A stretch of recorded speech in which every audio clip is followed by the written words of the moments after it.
Hey guys, welcome back to World Mechanics. Our mission here at the garage, guys, is to save you as much money as we can. That's why we make these absolutely free videos. Let's go ahead and start on it now.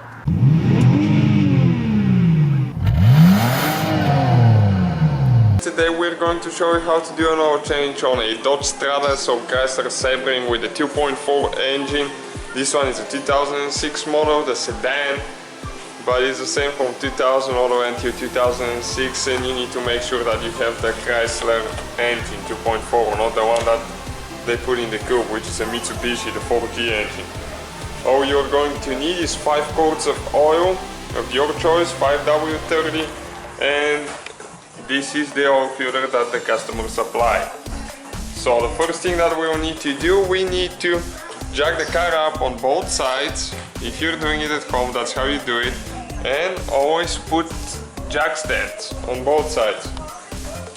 Safety first, right there, so the car doesn't fall on you. And we're going to do that because the oil plug is on the very back right there. Let me get a better view, right there.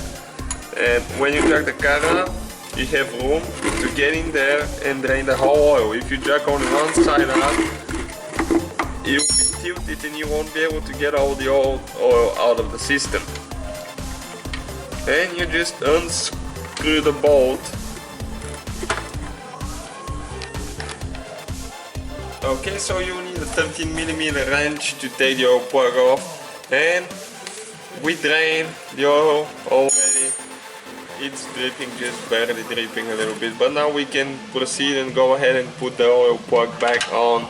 And make sure you get this one tight. Do not leave it for later because you might forget and you start driving, the oil plug falls off, you're in trouble. You need probably a new engine. And get it tight. The oil filter is located on the passenger side right here.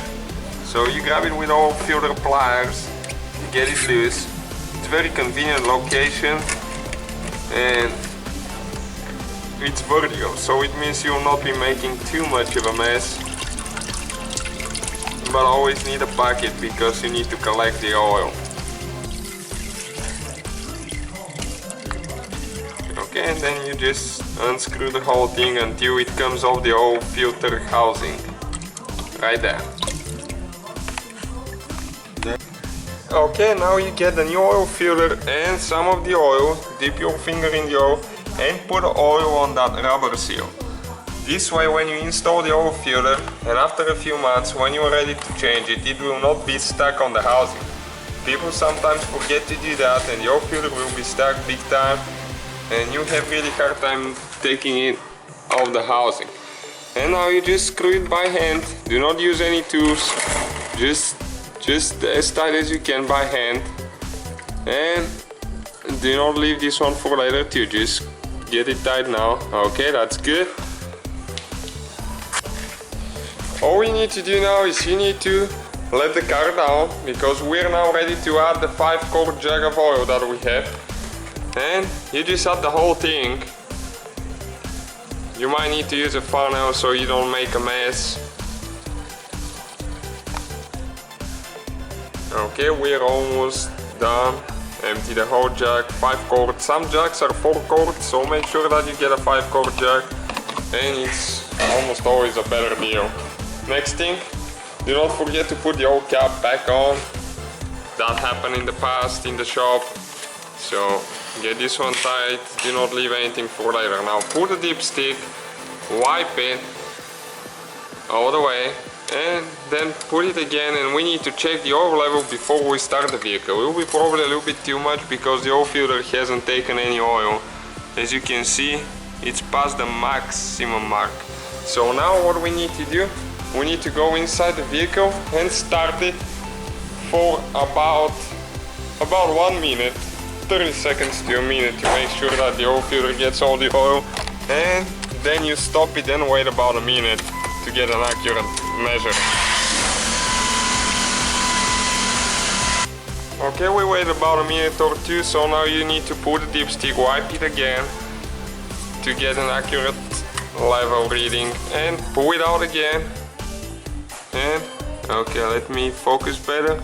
As you can see, it's right there, the maximum mark, so it's perfect.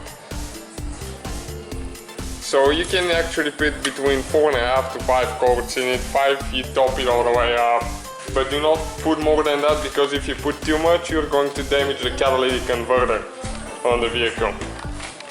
Thank you guys for watching us. Don't forget to give us a like and subscribe.